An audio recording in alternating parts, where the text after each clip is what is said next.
Welcome to George Brown College Retirees Association Musings and Meanderings series. I am Crystal Cotto Sullivan, the host for this series. I've been retired for 12 and a half years after a 5.5-year stint at George Brown College as the chair of liberal arts and sciences, and I live in Windsor, Ontario. So what is this series about? We at George Brown College, we the retirees of the college system, some of us have worked in several colleges and some of us have spent our college career here at George Brown. But there's more to the story. Many of us come to the college system from other professions and fields of expertise.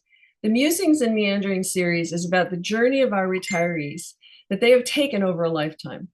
We hope to capture a diverse experience or the diverse experience that people have encountered, as well as the treasures that they've discovered along the way. So our goal for this series is really to just discover the richness of our retirees' journeys. Everyone has a story. This is a chance to hear the many and varied stories of our retirees. I don't know about you, but when I was working at the college, the conversations were often about work. I got to know a few people and learn about their lives, but often we were all too busy to sit and tell our stories. We were often solving some problem or another. So here we are with some time to learn about one another and to hear some interesting, adventurous, and entertaining stories. Today, I am chatting with Chandi Jayawardena. He was at the college from 2007 to 2012. So, welcome, Chandi. Thank you, Crystal. Thank you very much.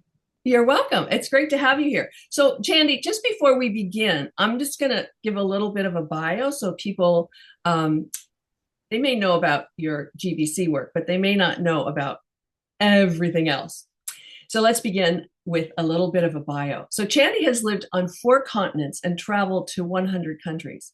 During his early career, Chandi was an executive chef and food and beverage director. Then he worked as a general manager of 7 top hotels and served 35 heads of state or governments, including Queen Elizabeth II and President Fidel Castro. He has presented at hospitality and tourism conferences in 39 countries.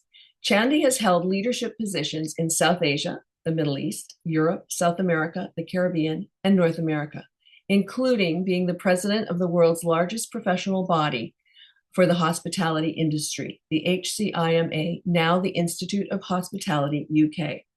He has served on boards in Canada, USA, UK, Guyana, Jamaica, and Sri Lanka, and has served as the president of 8 professional associations. As well as being an educator throughout his life on many continents, he's a journalist, a Silver Life Master in Bridge, an organizer, consultant, student, published author of 25 published books and theme issues, artist with 17 solo art exhibitions, and now he is a full-time student enrolled in a BA in Visual Arts at Brock University. Truly a lifelong learner. A full bio will be found in our newsletter, so you can read even more about Chandi. So again, welcome, Chandi. You are truly a Renaissance man. Thank you. So you have so many chapters in your life. Let's start with, there's a big chapter before you even arrived at George Brown, and you began your career as a chef. Talk to us a little bit about that. What was your interest in food and food prep, and what led you to be a chef? Actually, when I was 17, I had no interest on food. I was a good artist always. Both my parents were artists. Mm-hmm. But my aim was to join the army. I wanted to go to the officer cadet school for 2 years and pass out as a second lieutenant. That was my aim. I was a cadet. I didn't mention in the bio, I'm a judoka. I represented Sri Lanka in judo. I was a cadet. I was a rugby player, athletic, and various things. So I had all the prerequisites to join the army as an officer cadet. But things changed. I was born in Sri Lanka, which is a poor, developing third world country. We had a communist uprising when I was 17 years old. My parents sat with me and told that I can't join the army. I'm the only son, and army's career is now dangerous. You can get killed. So they prohibited me from joining the army. I mean, early 70s in Sri Lanka, we always listen to the parents. Yep. So I was sort of a lost teenager now, and then of Ah, course my dad, after some time, I was in grade 12 now, sat with me again with my mom and said, "Look, we don't think you are going to the university because your grades are terrible." Because I was disoriented, my career dream was shattered because of this yes, stupid of course. surgery. Then he said, anyway, you are not going to the university. We don't think you'll make it. Let's talk about your future. And he gave me three choices actually. He said, "We will. I respect my parents for this doing this." He said, "We will send you to the famous art school in Sri Lanka. It Hmm. wasn't a degree. Now it's a university, but it was like a 3-year diploma." He Hmm. said, "We will send you to the art school, and if you have the talent." And I was a sculptor at that time. Hmm. But he said, "Look, son, we are in a poor country. Not sure whether you can make a living out of art." So Right. he gave me two other choices. Second choice was he was like a, what do you call here in America, we call North America, we call deputy minister. He was like a permanent secretary for education. He had a lot of links, and he was civil servant Hmm. and an artist and a dramatist. So he said, "I have contacts. I can find you a job as the lowest level of a big company, corporation. You start as a trainee and come up the ladder." And so that was the second choice. Third choice, he said, the German government has set up a hotel school in Sri Lanka with the European faculty. It was funded by Karl Duisberg Institute in Germany and also International Labour Organization. A lot of experts came. He said, tourism, when the war ends, tourism may have the potential of being a top industry. And that's your third choice, go to the hotel school. So what interests me, he said, 3 years you have to stay in a hostel, which encouraged me, freedom finally. I said, yes. And then he said, you will get good food for next year. I said, okay, I take that. And I became a hotelier. So I went and did a 3-year program. I was a terrible student. My German principal hated my guts. He wanted to fire me a couple of times. I still remember, I write about these things. He sent a letter after my first year at the Ceylon Hotel School saying, addressed to my father, although we were in a college, they still treated us like kids. They dealt with your parents, particularly with the father. Sure. Wrote to father saying, your son is not doing well in education or in discipline. Then he made a prediction. He said, he will never succeed in this industry. So do yourself, your family, your son, this industry, this school a favor by removing him immediately. Oh my goodness. Yeah, I mean, he was a tough discipline guy. I learned discipline from him. If you're Yeah. 1 minute late, he got me to sleep on the kitchen lap one night because I was 1 minute late. If you do that type of thing in modern hill society, the dean will end up in prison. That's right. That's right. This is Sri Lanka in 71. So anyway, he hated my guts. My dad was so unhappy, and he went and pleaded with the vice principal, who was a Sri Lankan gentleman returning from Britain. Hmm. Idiot another chance. He will behave himself now. And then, of course, I was on a last warning and then survived the next 2 years. When I started writing about these stories, I wrote this exactly. I don't mince my words. I said how cruel the principal was, and like things like this. And I get an email Oh, from her Turner, the principal. I had no contact with him for 50 odd years. oh He my sent goodness. an email from Germany. He's now retired. He's fairly feeble now. He sent an email saying, my daughter was born during my tenure in Colombo. She has friends in Sri Lanka. They found these articles you are writing, bad things about me, and sent it to my daughter and the daughter. And he's now, I think he must be nearly 90. Sure. And this to and he wrote a long email. He said, I see what you like, what you dislike, but remember the foundation we laid for you helped you to build an amazing career. So I apologized to him in German, and we are friends now. We communicate by email from time to time. Uh-huh. So Uh-huh. that's my Oh, part. And then, of course, when I graduated, most of my batchmates want to become hotel managers. yeah. Some told me that practical aspect is far more important Uh-huh. than getting into a management position. I was underage when I joined. I was 17, so I Yeah. graduated when I was 20. So I was very young. Yeah. But I didn't study well, but I did something right. Every opportunity I got, I worked. So by the time I graduated, I've done 10 different jobs as a waiter, as a cook, and a barman, dishwasher, all these things. And Hmm. that was officially we had to do co-ops. All my batchmates did those too. I had 10 jobs. I built my resume, and the Yes. industry liked it. So I did fairly, I must say, very well in the industry. But when I was 20, I was assistant manager of like a three-star hotel in Colombo, which is the capital of Sri Lanka. And everybody said, "Oh, Chandi has made it. He is now 20 years old. He is graduated, and he's number two of a hotel, but a small hotel." And I left that job to become number three of the best kitchen in resort in Sri Lanka. Everybody said it is confirmed this guy is mad. He has made it. He has become about to be a hotel manager, but he gives up all that and go as a trainee chef, executive chef. But I knew I had to make that investment. Hoteliering is a very hands-on industry. I have noticed that how uh, general managers are far dependent on the executive chefs who report to them. I didn't want to be a general manager like that. So I want to learn the chef trade. Hmm. I did. And then, of course, at 21, I became executive chef. Wow. Wow. Fantastic.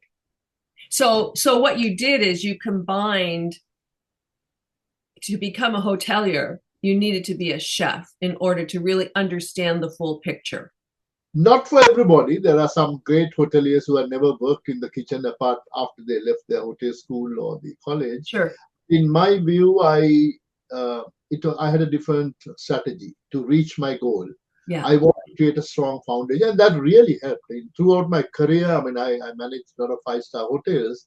I had the best relationship with my executive chef because I understood what he or she was doing, and I've been there, and I'll have a chat and show the burn mark on my hands, and they respect that. So that Sure. that helped me a lot in my career. Sure. Sure. So you have managed many hotels over your career. Yeah, 7 hotels. 7 hotels. So do you have a story about a particular hotel that you could tell people about? Something that happened that was amazing or interesting or funny? Yeah, I published a book on this. It's called Confessions of a Global Gypsy. It's 550 pages. It's a bestseller in Sri Lanka, but it's also now available on Amazon. I'm writing the sequel now, which is called Passions of a Global Hotelier. I'm on episode 35. Every week I have a full page. I put Uh-huh. pictures, and I'll put you on the mailing list if you want. Okay, great. And it's quite popular. It's actually not to boast, but I mean, it's in the main English newspaper in Sri Lanka. It's particularly written to a Sri Lankan audience. Like teaching, you have to know your audience. So I Sure. write to Yes. Sri Lankans, and they relate to that, and so it has. Every Sunday, I have fan mail every Sunday. Like Yeah. because read by a 250,000 people every Sunday. I hope that's the circulation of the newspaper. But I get a lot of emails, and then I put it on a. I send a blind copied email to my Canadian and American friends in the Caribbean, and I also post it on social media. So it has a very good following. The sequel will come in America next year in 2026. It will be again 550. So answering your question, are so many stories, but I'll tell you one story. Yeah. So this happened in '98. I was the general manager of Le Méridien, the French hotel, like King Eddie. I was supposed to be general manager of King Eddie in the King Street Yes. after that job. But it didn't materialize. But I mean, that was my next goal, to come to Canada as the general manager of King Edward Hotel. Chef Higgins was the chef there. And I actually came and I shadowed the general manager, and I was supposed to, succeed him. It didn't happen for various reasons. But in Jamaica, I was managing this hotel. It's, I think, 360 rooms. It's the largest five-star hotel in the capital city of Jamaica. And I didn't have to do too much in marketing. I'm a chartered marketer, but I didn't have to market it as such because hotel was 60% owned by the government of All Jamaica. right. Yeah. So the business, any head of state coming to Canada, whether it's Pope or Queen of England or Pavarotti or Harry Belafonte, they all stayed at that hotel, Pegasus Hotel. And so I was then a manager. I converted to a French hotel, the Meridian. So I was doing very well. I was very happy in Jamaica. I mean, consider Jamaica as my home. I, in fact, married a Jamaican. I married one of my suppliers. Mhm. Uh, and so one day, and I think I had very good PR. That has been my strength in as a hotelier. I had very good connections in each Mhm. community, each of the 6 countries, 7 countries I worked. I had very good relationship with the locals. Mhm. My connections were very good with the head of diplomatic service. Mhm. He was ambassador. She gave me heads up one day. She called me and said, Chandi, I want to tell you something. Don't tell anyone else. Just for your eyes. President Castro is coming here on a state visit. He'll be staying at Pegasus, in La Meridian, for 2 days. But it is in 3 months' time. A lot of preparation work. The embassy will contact you, Mhm. but I'm giving you heads up. So I then told the lady, Madam Ambassador, can I tell one other person in my team? I like to tell the director of marketing. She's from Chile and she spoke very good Spanish, and she was like my number three. And I said, can I tell her? He said, yeah, only two of you. So we then had a series of meetings with the Cuban ambassador in Kingston, Jamaica, and his deputy in Mhm. my office. The ambassadors didn't speak English, and I didn't speak much Spanish at all. Mhm. So Elena, my director marketing, would translate. Mhm.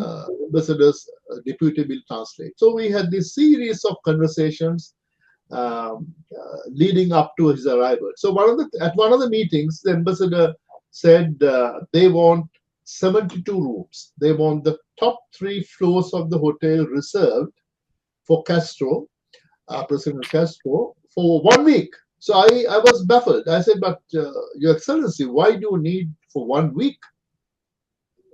President will stay for 2 days. He said, yeah, that's how we do business. We want the rooms 5 days before his arrival. So I said, all right, no problem.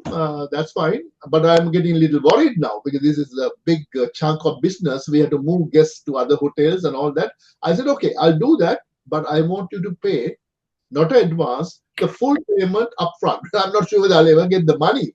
So Right. I said, I would like you to pay it in US dollars. He said, no problem. Next day they came. It's actually a bag of money covering 72 rooms for 1 week and paid, including the main suite, couple of suites. So I was impressed. Then we were now about a week before arrival. We are discussing the protocol. So I said, look, so when he arrives, I will be there with Elena, my director of marketing, and she will greet him in Spanish, welcome him. I will then usher him to his suite. And I said he doesn't have to go through the normal protocol because I'll register him in his suite. Ambassador said, no, you are not going to his suite. In fact, we don't want you to know which suite he will be staying. I said, but I am the general manager of the hotel. This is my job. I said last week I hosted actually the week before that discussion, I had hosted Prince Philip for 2 days. I wrote an article about that as well when he passed away. And I said, hey, Prince Philip came and this is my job. I'm paid to do this. Welcome here. He said, oh, no, not for President Castro. You bring him up to the elevator. Cuban secret police will take him over. And in fact, we want you to reserve one of the elevators only for the top 3 floors. No one else should be there. No room service, nothing. So I mean, they're paid the money. So I said, all right, okay, whatever you say, customer is always right. I said, no problem. Mhm. Anyway, we went to the protocol. He came, and then that morning, I announced to my management team. So my management team included my deputy general manager and the training director, they were British, and I had a couple of South Americans, and they were international team. So I put the cat out of the bag, and they were asking, Chandi, what are these cops keep on coming? What's happening? I said, oh yeah, I just want to tell you, today we have a VIP arrival. He will be coming at 12 noon. And I had to be very careful. This is 98 or 97. So at that time, there were 129 failed assassination attempts by CIA on Castro. Wow. 129, I remember that number. And then, then I learned a lot. Actually, you can, if someone knows which room he is in 1620, they can actually put a bomb in 1520, and yeah, all these things this is pre 9/11, so we didn't know it. So anyway, so I didn't know who. To this day, I don't know which room they allocated President Castro. They didn't want it to know. I mean, so anyway, we made sure everything is fine, and he was happy, and then that night he had I think we did a catering for 1,000 people at the King's House in Kingston, Jamaica. The Prime Minister and the Governor General hosted an event and we did the catering. So he met me about 3-4 times, and then he went out and did one of those speeches. And I was fascinated with President Castro. This man got up and spoke for 4 hours without a note about the history of the Caribbean. He is so knowledgeable. Wow. He speaks, he understands English, but he speaks in Spanish. It gives him time when the translator translates to English, and but he is not very friendly. Some of the journalists were very pro-West, and some of the they asked made him angry, and he has a hot temper, and So I mean, we had all these experiences. But the day he was leaving, I'm in a jungle khaki suit, to blend in with the usual suspects. So I'm with my badge and all that by the elevator, and he comes. You know what he did? He hugged me, put his arm right around me. He's a big guy, he's a huge guy. He put his arm right around me and walked with me like that. I'm hoping some photographer will take this photo. I mean, whether you like him or not, I mean, he is a personality of our generation, Exactly. So I was happy to meet him and all that. And then he was so friendly. And then he walked like this, and he's telling in Spanish, service was great, thank you very much. And then I'm at the patio, and the Prime Minister of Jamaica came, and then greeted him, took him. There were 50 cars, cops, the army, everybody went. I was suffering from shock. I became a lifelong fan of this dictator. Right? I said, "Wow, that is nice." Then I'm still in the patio now, trying to recover from this shock.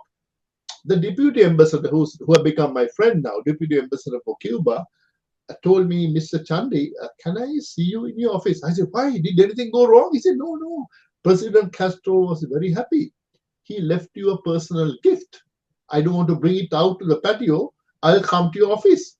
So I said, sure. I'm now suffering from more shock. So I'm in the office. Deputy ambassador walks in with 2 bottles of Havana Club rum, special mature ones, 2 boxes of his favorite cigar. I still have 1 box with me. The other one I spoke with the friends, and like an idiot, I drank the rum with my friends. My little son, who's 21, now said, Daddy, you still have 1 box of cigars. Let's put it on eBay. You can make a lot of money, because there's a signed card by Castro. Oh, so my goodness. I became a lifelong fan of him. And then I have to tell, if I may, I have to tell you the second part of the story. Of course. 4 years later, now I've become academic. I was a senior lecturer at University of West Indies. Senior lecturer means like associate professor. I was invited to present in Havana. I've been to Havana before. This is my second trip at a conference of hospitality educators of the Caribbean. So the conference was done both in Spanish and English. So I landed in Havana for 1 week. And the day before the conference commenced, there was a dinner hosted by the conference organizers in a top hotel in Havana. And, because we are presenting now from next day for I think 5 days. So it's a 5-day conference. And so I had carried a photograph someone took of Castro and me. Yeah. I put it in my pocket and took it to Cuba. So, these key people, and Cuban people are very nice. They're friendly and, very hospitable and nice. I love Cuban people. And they were harassed because of what happened in the revolution Yeah. for 50 odd years. And I feel so sorry for them. They are the most educated population in this part of the world. I mean, they are poor because of the policies of our, they consider Canada as a friend. Canada has indirectly helped a lot. And so anyway, I'm at this meeting, a dinner, very informal, and I showed the academics from Cuba that photo I had taken 4 years ago. They said, "What? You have met Castro?" He said, "We never meet him. We don't know where he lives. We don't know where he works. We see him once a year when he gives his famous 5 hour speech at the Labor Day, May 1st or whatever."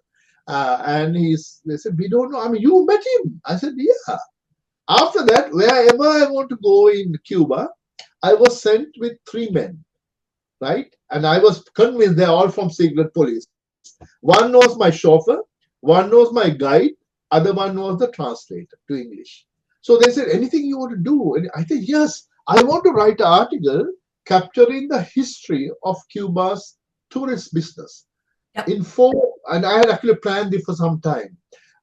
So I want to capture how they were #1 tourist destination in the Caribbean Yep. before the revolution. But they made a lot of money from casinos. And Frank Sinatra and Louis Armstrong will perform in Havana. But all the money did not go to the local population. Right. It was just controlled by the American mafia from New York and Las Vegas. So the money went out, and people who really made money were the people who were working in hotels and the prostitutes. They made a lot of money. Average doctor was paid at that time. I went there $25 or $30 a month. So it was like a strange. So I wrote this article. It's about the society, how they were doing very well, looking at statistics published by the Caribbean Tourist Organization. We ranked them as #1, but there were no benefit to the local community. It went out. So there were total foreign exchange leakage of that industry. So I want to write this article about looking at Cuba tourism in 4 decades, and it's nicely fitted in 15 years each. So I looked at end of the World War II to the Cuban Revolution on 1st of January 59. Then from 59 to 74, under the USSR protection, Cuba didn't need tourism. Russians were pumping money. So Castro actually promoted domestic tourism. He said, "We have all these 5-star hotels. I want the locals to benefit, but they didn't make money and they don't have the records." So I wrote about that. I want to write about it. Then I want to write when from 75 to 89, they looked at tourism in a half-baked way. They said, maybe there's money to be made. We get the Canadians coming here. Americans don't come. It doesn't matter. We have the Spanish coming, the French. So they had a sort of a tourism half-baked policy. Their best friend at that time was Canada. Canada built all their airports, and then in fact some of the American US money was pumped in from Canadian companies. So I was studying all this, and then I want to write when 89, with the fall of the wall in Berlin, right, and the Russian Empire, they didn't now get their lifeline anymore. There was no money coming from Russia. They had to. Then at that point, they identified tourism as the engine of growth and employment, of generation of employment, and fully blast on tourism. So I want to write this, and I said, "I'm writing this piece. I'll be honored if I can do the research in the Havana library." They don't allow foreigners to go there. They sent me with those 3 men, and in between the conference, I did. And eventually, I was so proud when the article was published in a major referee journal article in UK. It won the article, not to boast, but to tell that in 2004, it won the article of the year in this British by Emerald Publishing. They publish about 350 journals. So that was the benefit of all that relationship with Castro, and it was a positive one. Oh, that's so interesting. I'm going to have to look up that article. I will send it to you. I'll send the link to you. Okay, good, because I was in Cuba in 1976. I think it was 76. So it was just after the Russians were still there, but they were leaving. And I remember, of course, I had to go off the beaten track. And so my friend and I went to one end of we were in Varadero, and we went a little further down and to a golf course, and everyone was Russian. They were all Russian. It was so interesting. And then my friend got sick, and instead of going to the tourist hospital, we went to the local hospital. So again, it was just a really interesting insight into Cuban culture. But I would be very interested in reading that article, Chandi. Soon after this Zoom meeting, I'll email you the link, and I will send you both. When I have friends, I send them what was published in the newspaper. I give the link. Perfect. And I also send a summary, but sometimes my articles are too long, so you can read like 150-word summary. And then I attach the original article as I submit it to the editor because it has more pictures. I always put extra pictures, and the editor uses only half of the pictures. So I will send it to you. Okay, perfect. And I think that I'll attach it to when we publish this in the newsletter, because I think people would be interested in reading the full article for sure. I can send you more, so I can send you. I wrote every time someone dies. Now the editor, because I have a following, I become a journalist, a columnist, and because it's popular. Every time someone famous dies, the editor writes to me and say, "Haven't you served Prince Philip?" I said, "Yeah, twice in London and in Jamaica." Oh, this week, don't write your normal life story. Write about the Prince Philip. So they published it the day he was buried, Yeah. And then when Pele died, Pele, the soccer player, football player. Yeah. I had the best relationship with Pele, and I had hosted him for a week. So they said, "Can you write an article about Pele?" So I did that. Then Queen, I wrote an article about Queen. So I will send you those, some of the interesting ones. Oh, very good. Very good. So Chandi, we have gone for half an hour. I didn't even feel it. Yeah. And we're still just talking about the beginning. So how about let's end here, and later in a couple of months, when you have finished your 27 assignments, let's talk again, and we'll take in the spring we can do that. At the moment, I have 3 big hobbies. I put everything on a hold. Writing, I postponed my next book to 26 now. I postponed playing bridge because that's my passion. But occasionally I'll play, others I'll forget everything. And the traveling, I have put all those things on hold till this semester is over. I want to finish the semester well. I'm aiming to get 100% for all the 27 assignments. I don't want anything to hinder that. So, but come by mid-April, I will have some breathing space. Perfect. That's great. Well, thank you for today. Thank you for the stories. And thank you to those of you who are watching this. We appreciate you watching our Musings and Meanderings series. And we would love to have your feedback, or if you are so inclined, we would love to have you join us on this platform so that we can hear your story and have a conversation with you about your retirement journey and your life journey and all the stories that you have. So thank you for tuning in, and until next time. Thank you.